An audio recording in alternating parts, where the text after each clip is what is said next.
What was going on in the poker scene of this week's episode of Euphoria? Let's break it down. A few caveats before we begin. Number one, this will contain spoilers for Season 3, Episode 4 of Euphoria. Number two, if you're super into poker already, this will not contain much new groundbreaking analysis for you. And number three, I wasn't aware of pre-flop action or stack sizes, so this analysis is limited. In this week's episode of Euphoria, Rue has been recruited by the DEA to be an informant. She's trying to get some incriminating information out of Alamo Brown and his men. The variant of poker they're playing in this episode is Texas Hold'em. Every player is dealt 2 hole cards that only you can see, and then 5 cards are dealt onto the board, the community cards. Your job is to make the best hand possible using any combination of the cards you have as well as the community cards. The cards are also dealt onto the board in a specific order. The first 3 cards are dealt onto the board, that's called the flop, then a round of betting, and then the turn, and then a round of betting, and then the river, and then one more round of betting. These 3 cards constitute the flop. 5, 6, 6 rainbow, meaning it's 3 different suits. We then see Bishop's cards. He has 5, 6 diamonds. That gives him a full house. That is an extremely good hand. He has 3 6s and 2 5s.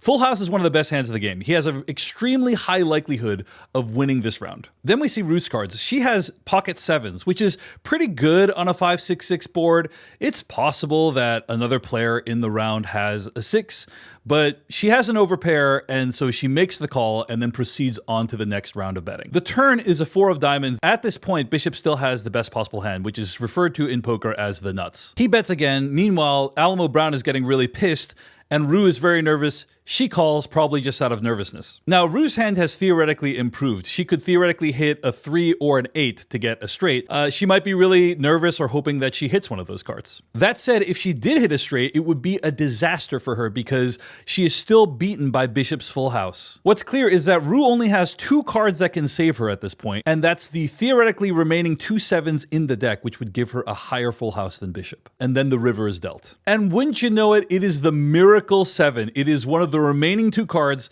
that can give Rue a higher full house. Now, at this point, Bishop checks, which I think is a little bit too tight. I do think Bishop should have bet in this situation, because theoretically, if he bets, he can get called by someone who has a worse hand, which is what you want to have happen in poker. Rue then goes all in, and then Bishop snap calls, only to get the bad news that she has hit a slightly higher full house than him, and therefore wins the game. So the poker as depicted in this scene is actually pretty decent. The only thing I don't like about this is why didn't they use the poker more in the drama? Alamo is accusing Rue of something horrible, and Rue could have just said, hey, I was really nervous that I needed to hit a better full house or a straight or whatever. That would have explained Rue's weird behavior. Instead, the poker is just like kind of a side thing that doesn't really matter to the story. But I guess that's kind of the theme of Euphoria Season 3 in general, isn't it? Anyway, I hope you enjoyed this breakdown. If you want more TV analysis, give me a like and a follow. Thanks.